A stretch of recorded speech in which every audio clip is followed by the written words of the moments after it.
तीक भारद्वाज जी लखनऊ से। राधा राधा श्री हरिवंश। श्री हरिवंश महाराज जी प्रणाम। महाराज जी, पिछले बीते महीनों में वृंदावन आने की कृपा हुई और नियमित नाम जप कर रहा हूँ। जीवन में बहुत अच्छा परिवर्तन भी महसूस कर रहा हूँ। महाराज जी, प्रश्न ये है कि दीक्षा लेने के लिए क्या पात्रता होनी चाहिए और ये कैसे पहचाने कि कौन सही गुरु है हमारे लिए? जिसके दर्शन से, जिसके संभाषण से, जिसके चिंतन से हमारे अशत वासनाएं नष्ट होने लगे, हमको गलत आचरण चुभने लगे, जलन पैदा करने लगे कि ये जो अभी तक हुआ अब नहीं करेंगे, मेरे द्वारा ये क्या हो गया, अब ऐसा नहीं होगा, हे प्रभु मैं आपकी शरण में हूँ, ऐसा जिसके दर्शन से, संभाषण से, जिसके चिंतन से असत वृत्तियों का नाश होने लगे, असत आचरणों से बचने की हमारे अंदर भावना होने लगे, सबसे पहली पहचान ये संत संग हो रहा है।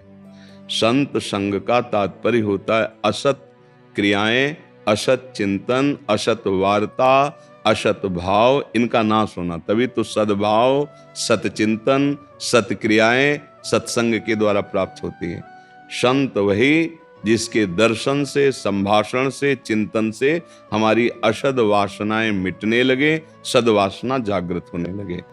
रही गुरु की पहचान, तो देखो विद्यार्थी कभी शिक्षक की परीक्षा नहीं ले सकता, उसकी योग्यता को नहीं जान सकता क्योंकि वो विद्यार्थी है। अब हम किसी सिद्ध महापुरुष की स्थिति को कैसे आकलन कर सकते हैं? क्योंकि जो हमारी बुद्धि है, मन है, वो प्राकृतिक चिंतन करने वाला है, तो हम प्रकृति जनित ही बातों को जान सकते हैं। भाई सामने शरीर देखेंगे, उसका रूप देखेंगे, उसकी बात देखेंगे, जितनी हमारी बुद्धि पकड़ पा रही है, और इन सब से परे स्थिति होती है। शरीर कितना भयानक दुख से वर्तमान में ग्रसित है, कोई बाहरी ऐसी बात हो सकती है जो तुम्हें लगे कि ऐसा सब होते, वो एक परमानंद की अद्भुत स्थिति में अंदर से, वो तुम देख ही नहीं सकते। तो गुरु तत्व ब्रह्मानंदम परम सुखदम केवलम ज्ञान मूर्तिम, ये पांच भौतिक मूर्ति है, ये दुखमय है, और आप देख सकते हैं इन नेत्रों से और मन से और बुद्धि से, तो आप इसी की क्रियाओं को देख सकते हैं, इसी को देख सकते हैं। वो है कैसा? जो गुरु है वो ब्रह्मानंदम परम सुखदम केवलम ज्ञान मूर्तिम द्वंद्वातीतम गगन सदसम तत्वमस्यादि लक्ष्यम एकम नित्यम विमल अचलम सर्वधी साक्षिभूतम भावातीतम त्रिगुण रहितम सद्गुरुम तम नमामि। अब बोलो हमारी स्थिति नहीं कि हम ऐसे महालक्षणों को देख पावें, तो क्या करें? भगवान से प्रार्थना करें कि आप ही हमारे गुरु हो, गुरु ही भगवान होते, भगवान ही गुरु होते, कोई व्यक्ति किसी का गुरु नहीं बन सकता और गुरु कभी व्यक्ति नहीं हो सकता। दोनों बात समझ लिए। तो हम भगवान से प्रार्थना करें कि हे भगवान, आप जिस रूप में गुरुदेव रूप से मिलना चाहते हो, या आप हमारे पास आ जाओ या हमको आप घसीट लो।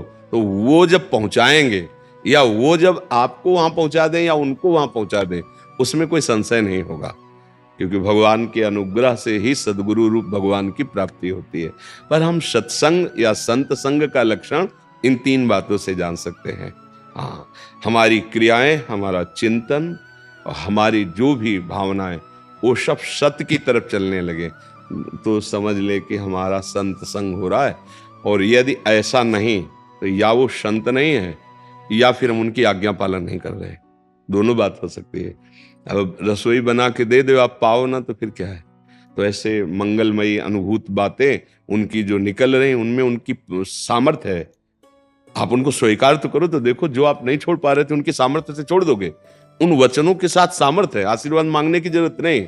जो संत महापुरुष जन होते हैं, उनकी वाणी में सामर्थ्य होती है, वो सुनते ही आपको अपने रंग में रंगने लगेंगे, सत्य में लगाने लगेंगे, क्योंकि उसके साथ पावर है। हाँ, यदि आप उनकी आज्ञा के विपरीत आचरण करेंगे, तो फिर जो पावर ग्रहण करने की सामर्थ्य वो हट जाएगी, फिर आप दसियों वर्ष उनके समीप रहो तो भी लाभ नहीं मिलेगा। बात समझनी है। अगर बात मान गए तो दसियों हजार कोस दूर से भी उनकी बात में वो सामर्थ्य कि आपको उठा देंगे। तो बकाया पूर्णतया परिचय तो जैसे भगवान के लिए सोई जाने जे देव जनाई, ऐसे संतों के लिए है, वो अपना स्वरूप जनवा दें तो आप जान जाओ, नहीं तो ऐसे नहीं जाना जा सकता, क्योंकि मन बुद्धि नेत्र हमारे जो भी है ये सब प्राकृतिक है और स्थिति चिदानंद होती है। तो चिदानंद में स्थिति को चिदानंद के द्वारा ही जाना जा सकता है। तो सोई जाने जे देव जना अगर जान गए तो जानत तुम्हें तुम वही हो जाओगे जो वो है। बस